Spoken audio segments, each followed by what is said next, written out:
আসসালামু আলাইকুম, welcome to my channel মুনটুনস ডেজ।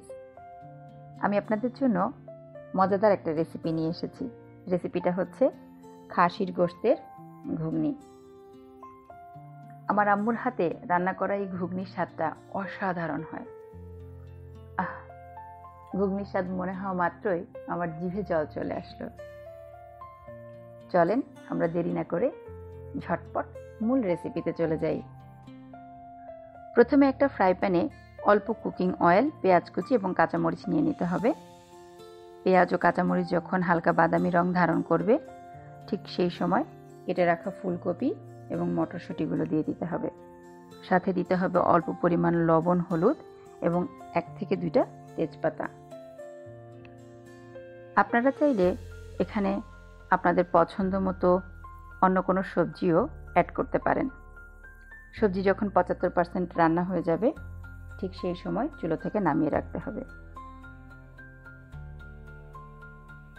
এবার অন্য একটি পাত্রে পূর্ব থেকে প্রস্তুতকৃত খাসির গোশত নিয়ে নিতে হবে। এখানে আম্মু খাসির গোশত ছোট ছোট টুকরো করে কেটে রান্না করে নিয়েছিলেন। খাসির গোশতটা আমরা সাধারণত বাসায় যেভাবে রান্না করি ঠিক সেভাবেই রান্না করে নিয়েছিলেন। আপনারা এখানে খাসির গোশতের কিমাও ব্যবহার করতে পারেন। খাসির গোশতটা যখন একটু গরম হয়ে উঠবে, বা আপনারা যদি কিমা নেন সেক্ষেত্রে কিমাটা যখন একটু গরম হয়ে উঠবে, তখন বড় বড় করে কেটে রাখা টমেটোর টুকরাগুলো দিয়ে দিতে হবে। ঘুগনিতে আমরা যে বুটের ডালটা ব্যবহার করব, এই বুটের ডালটা কিন্তু আগে থেকেই সিদ্ধ করে রেখে দিতে হবে। বুটের ডালটা সিদ্ধ করার সময় সাথে দিতে হবে রসুন, অল্প পরিমাণ লবণ এবং কাঁচামরিচ। ডালটিও কিন্তু 75% সিদ্ধ করেই নামিয়ে রাখতে হবে। এবার সিদ্ধ করা ডাল এবং সবজি গোশতের সাথে বা কিমার সাথে খুব ভালোভাবে মিশিয়ে নিতে হবে। মেশানোর পর 5 থেকে 10 মিনিট ঘুগনিটা রান্না করে নিতে হবে এবং সবশেষে ওপরে পেঁয়াজ বেরেস্তা ছিটিয়ে দিতে হবে।